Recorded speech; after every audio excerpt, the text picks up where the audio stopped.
Bilang suporta sa kampanya ng pamahalaan laban sa iligal na droga, inilatag ng mga may-ari ng 3 malalaking club sa Taguig City ang kanilang mga hakbang para hindi na makapasok pa sa kanilang establishment ang mga bawal na gamot. Si Dayan Querer sa report.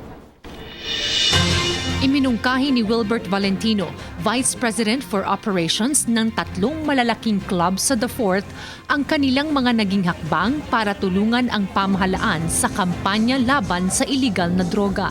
We took the liberty of hiring our own narcotic sniffing dogs. So those are drug sniffing dogs. That also the pat-down process, which is a frisking method, we also have that, and it was intensified. And go around our facility, you can see that there are signages that zero tolerance for drugs.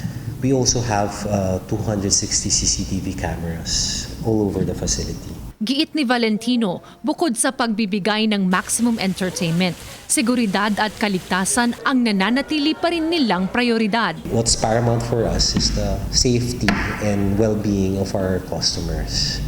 That's our paramount concern. So of course, we support and cooperate with the campaign against drugs by this government and the PNP.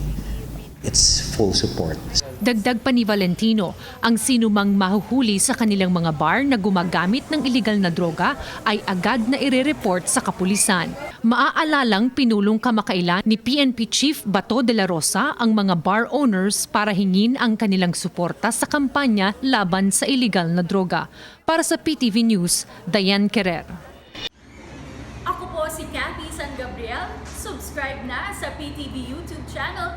I-click lang po ang subscribe button.